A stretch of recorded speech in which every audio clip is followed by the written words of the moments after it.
we saw your recent video, which was awesome. I've watched it twice actually because it just put me in a hype mood. Great video. Just you touched on everything. Very well said. I remember watching your video last year after the 2020 reveal and being, and not that you did anything wrong, but being sad that there, that how it was perceived. You know what I mean? Because I wanted so much I wanted Infinite to just own it, in 2020. And it, even though I was very hyped from what I saw, despite any graphical issues or anything like that, the general consensus was it was disappointing. It was a letdown.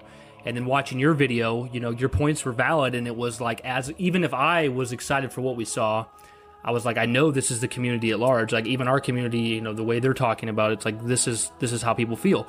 But now here we are a year later, and it's this completely different thing. And it was almost cathartic to watch your new video that was like, we're here, like this is it. This is the shit I want.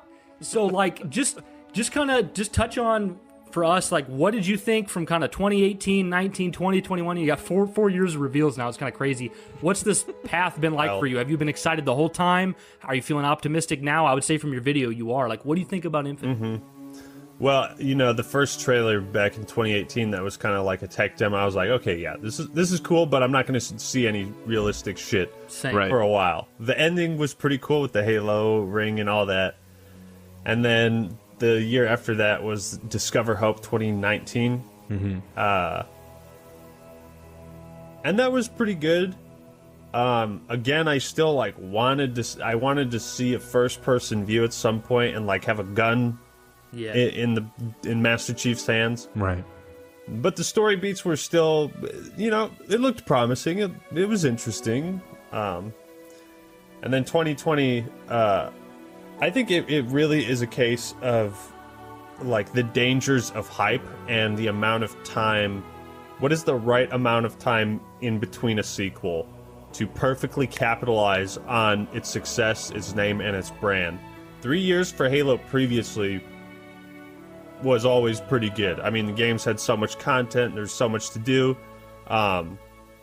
2 years for Halo 4 and Reach was kind of I'm not quite done with Reach yet, though. Yeah. So it was a little strange, but with 5 and Infinite having such a big gap, I think the expectation in 2020 was okay, now they're going to finally show what they've really got, and we're probably going to get this later, in December of 2020, which is what their plan was, right? And then it was okay, it was more so a case of the hype, but also the game was exciting and fun to watch. It was just it's not entirely polished. Are you guys really sure about December 2020? Yeah.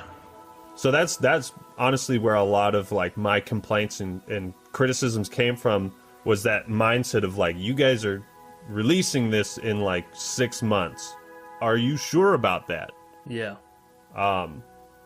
But when they delayed it, it was okay, thank God. And then Cyberpunk came out, and it was take all the time you need. The whole industry collectively said that. Everyone did. I had not been hyped for a game that high since Halo 3 regarding Cyberpunk, and then it came out and just shit the bed. And the whole experience, it was just... Yeah, I mean, even now, I hopped on it. I didn't tell you, Brian, I hopped on it yesterday to play a little bit, and I see 2 of the same NPCs walking, and I was just I don't even play this game anymore. I was I'm just I want this to be such a long. Can't you be the way I thought you were gonna be? But yeah, it is what it is. But yeah, it's why funny did you have to be different? Yeah, it's it's interesting that was the that Cyberpunk had to fall on the sword basically, and now the industry is we don't want to be like that at all. Yeah. We're going to distance ourselves, and we're just going to delay. I think most fans now are just if you need 3 more years, do it, as long as we don't have to put up with a Cyberpunk situation. Yeah, I got to January, and that Hogwarts game was fuck it, we're going to delay it a whole other year. That looks sick, by the way. I'm actually hella excited. Me too, man. That looks dope. Yeah. But that's the thing with, that's the dangers of hype and fan bases, that would probably make for a good video topic, honestly. What is the correct amount of hype to have? And that's why Cyberpunk is so disappointing to so many people. I mean, yeah, it's broken as shit, but it was the time period as well, the expectations that continue to grow because you think as more time is invested in this project, ideally the better it should be, right? Right. And sometimes that does translate, like just normally in life. Like the more time you spend trying to build a fortress in Minecraft or whatever, the bigger that fortress is going to be, the more elaborate and expansive. I'm using Minecraft as an example, but you know, there are better examples. That's a good. It's not bad. It's on brand. Yeah. But I think that's like, that's why now seeing the direction they're taking Infinite, and seeing like the multiplayer, the open world setting, the free to play, the cross play, the cross generation, you know, between consoles, and to just for them to lay out like, here's our plans, this is what we're trying to do. And I wanted to hear that a long time ago, but I'm glad that they waited until they really knew what they wanted to do with Infinite. And they were like really confident. And I know they had like some creative directors that left. I think 1 or 2 did at some point. Chris Lee, I know. Tim Longo, Chris Lee. Yeah. But shit, man, I mean, you know, it takes time, and I've been patient. I've been a good boy. Christmas is gonna come this year. Hell yeah. Well, dude, what do you think about What are you bots? most excited about? Oh, Was it? you, Sorry. you go ahead. No, you Oh go yeah, ahead. the bots too. Yeah. Ooh, most excited about in Infinite. Is it that multiplayer? Is it that story? Honestly, I'm excited, but both worried about the open world, because I want to see like the second mission of Combat Evolved stretched out 50 times, you know, like time multiplied by 50 or whatever. Yeah. And I just want to see what that open world is going to look like. And Goes back to what you said, 6 years, so it should be like, you know, at least 6 times the size of Halo 1, if not more. You know. yeah, Dude, it's crazy because I get that though, because when I played it when I was a kid, it's like that felt open world to me, getting on Halo and landing there, and I was just like, holy shit, I can go over here to the right and go in the different, you know, the agency you got and how you wanted to like rescue all the Marines and shit. And I was like, it's almost, for me at the time, it was almost like sensory overload. I told Brian before, the first time I played Morrowind and I get to a pass, like a fork in the road, and it's like, go here, go here, go here, and I'm like, you know, like my brain spazzed out because I'm like, I don't want to miss anything over here by going over here, you know. And it was like, shit. Yeah. And having that like agency was like kind of mind blowing for me, because I think at the time I just played like shitty movie license games, so Halo was like a real new jump. So I get the concern with open world, because, and I actually don't know your opinion on this, Ackman, but like, I'm a big Zelda fan, and when Breath of the Wild came out, absolutely adored the game, but it also kind of purposefully ripped out a lot of the soul that's in prior Zelda games, with more effort put on storytelling, more crafted dungeons. Those things are kind of missing from Breath of the Wild, but at the same time, it kind of reinvented the wheel and made this amazing game that people love. So I don't want that to be the case with Halo Infinite, where like Halo Infinite is this great return to form in a sense. People love the game, new fans everywhere, but because of the open world, something intangible is missing that we experienced with those original Halos. I just don't want that to be the case. Yeah, that's exactly kind of where I'm coming from. The thing about Zelda, I think, and The Legend of Zelda is not only has that franchise been around for a longer time, but they seem to make far more mainline titles and spin-offs, and so there's a lot of room for variety. True. I mean, you look at how many characters are in Smash Bros. Regular Link, you got Young Link, Toon Link. If you go back to like Brawl, Peak Zelda. Yeah. If you go back to Brawl or Smash 4, it's the Link before Breath of the Wild Link. So there's all these different versions, which really allows the Legend of Zelda franchise, I think, to stray from like the core of the series. You know what I mean? Yeah. Whereas Halo, you know, it'll be 6 years since the last main title.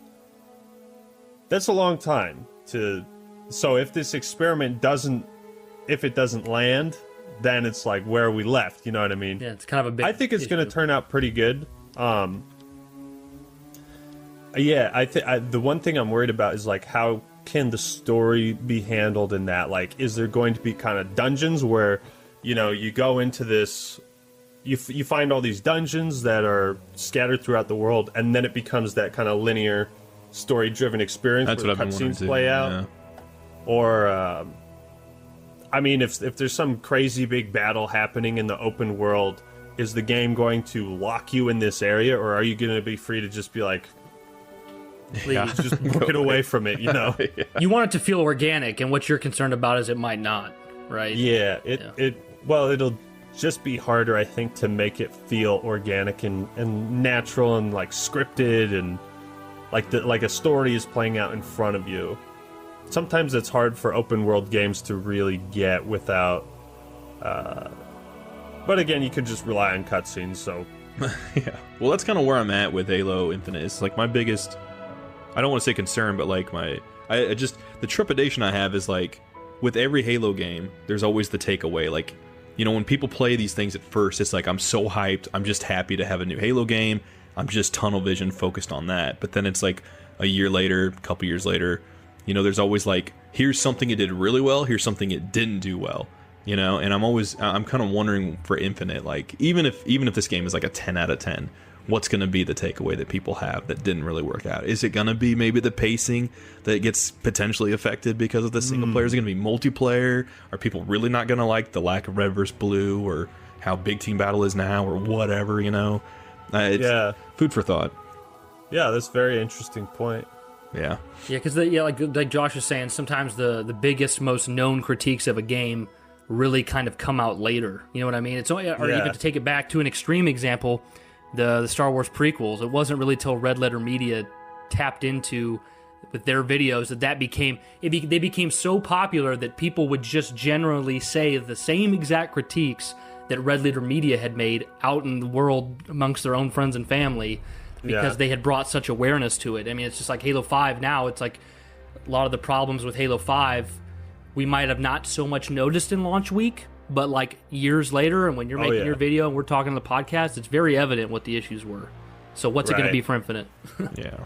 If anything, I mean, who knows? It could be just like a straight up slam dunk where there's not much to bitch and moan about. That'd be amazing. And I hope for that. And it seems that way, for sure. It does.